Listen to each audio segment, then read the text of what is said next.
Nika!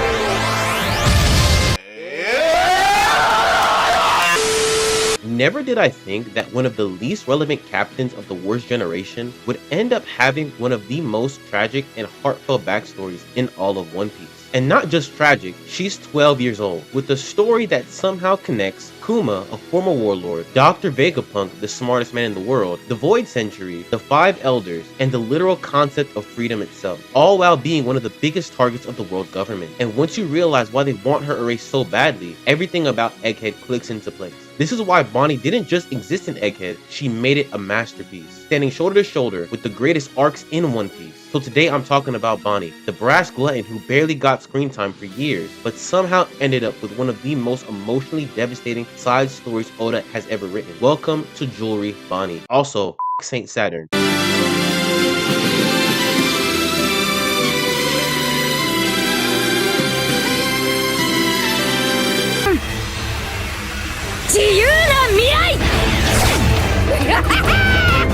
Bonney didn't just copy Nika, she fulfilled Kuma's lifelong dream of freedom. And to understand how insane this is, we have to understand Kuma's entire existence, not just as a character, but as a symbol. Bartholomew Kuma is a descendant of the Buccaneer race, one of the few races who once fought alongside Joy Boy, opposing the first 20 kingdoms that eventually became the world government during the Void Century. Because of that history, the world government made a decision: erase the Buccaneers, erase anyone who carries the name D, erase any potential future rebellion. So when Kuma was 4 years old, he and his parents were captured by Cypher Pole and enslaved, working under the celestial dragons, the literal gods of this broken world. And in a place where despair should have crushed him completely, Kuma held on to one thing: a legend.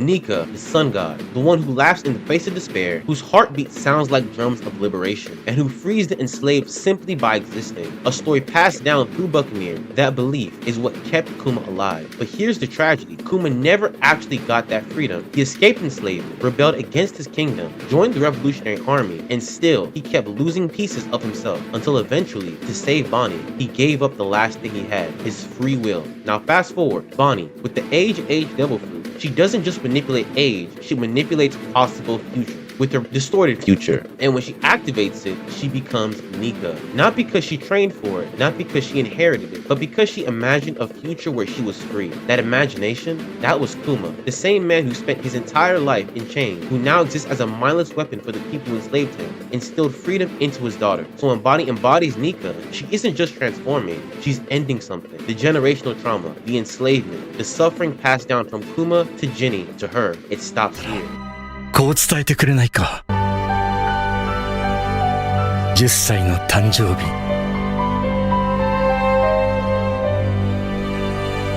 おめでとう。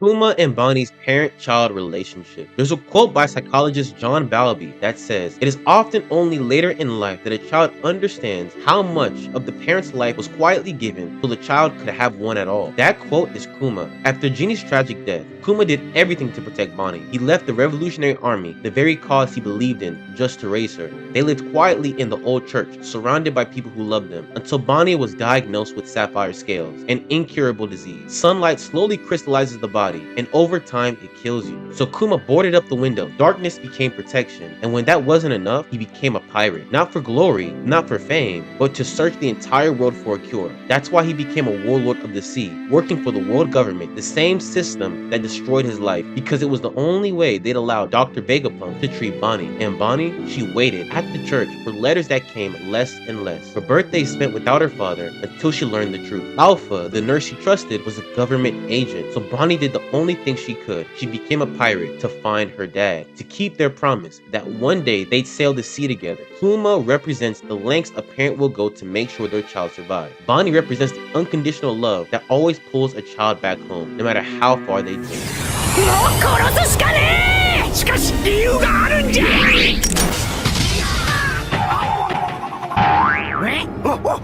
Bonney and Vegapunk's relationship. Early Egghead made one thing clear: Bonney wanted Vegapunk dead, and at first it felt justified. Vegapunk, the man who turned Kuma into a machine, but the truth was way more complicated. Dr. Vegapunk is the smartest man in the world, a scientific god, but intelligence doesn't free you from consequences. Vegapunk worked for the world government because it gave him funding, safety, and the ability to save Bonney's life. But that came at a cost. Orders from the 5 elders, morally disgusting experiment, and turning his close friend Kuma into a weapon. Yet even then, Vegapunk honored Kuma's one request: never tell Bonney the truth. So when Bonney finally learns everything, she realizes that Vegapunk wasn't her enemy. He was just another man trapped between love and duty, and the real villains were the ones pulling the strings.